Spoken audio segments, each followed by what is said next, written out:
Part of the process of coming out for me was not just the coming out as a gay man. It was about experiencing who I am and, again, being my authentic self.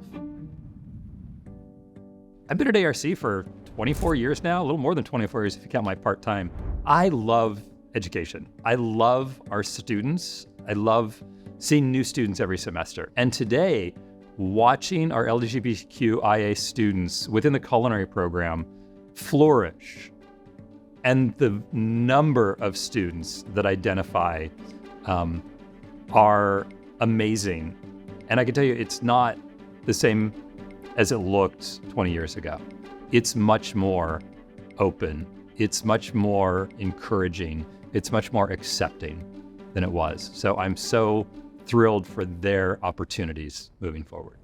As far as my story, I grew up in Southern California, relatively conservative parents as far as religion and values go. My first job was working for a caterer. It was the mid-1980s, and most of the people I worked with were gay. And in that time frame, AIDS was coming to the forefront.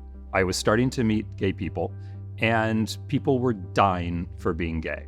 So between the idea of growing up in a relatively religious household and knowing that people are dying, it was a very difficult period for people of my generation to decide to come out. I decided that wasn't a road I wanted to go down. It was I saw it as a difficult life, and a lot of people in my generation will talk about that if you ask them. Fast forward, I go to college, I meet a woman, fall in love, we get married. I was married for 20 years. I had 2 children, and really a wonderful relationship, a wonderful marriage. And I was happy with where I was. I was happy with who I was. I was happy with the way the world was moving forward. In 2013, my wife passed away unexpectedly. I was in a position to reevaluate myself, to look at where my life was going to go from there. So this time period was an awakening for me. It was an opportunity for me to be my authentic self. And I don't think I had used those words to myself at the time, but realizing who I am and what I wanted out of life was not what I had done at that point.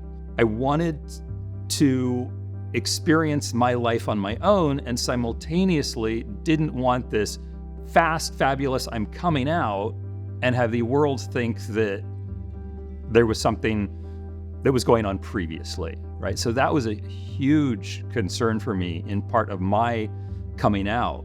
So my coming out was slow. It took several years. The first year or so was me discovering myself, meeting people within the gay community, dating a little bit, and it was so empowering to be my authentic self. I'm not just a gay man. I'm Brian, and being gay is a part of that, but so is my work background, so is my love for food, so is the fact that I'm a sommelier, a chef, a business person. I have now been married for 6 years. We've been together for 8 years. I am the happiest I have ever been. I found the perfect person. I am so lucky and so blessed to be where I am. I just can't even describe the joy that I continue to feel in terms of where I am today. I recognize how lucky, how blessed I was to have the support, but I recognize that that's not true of everyone.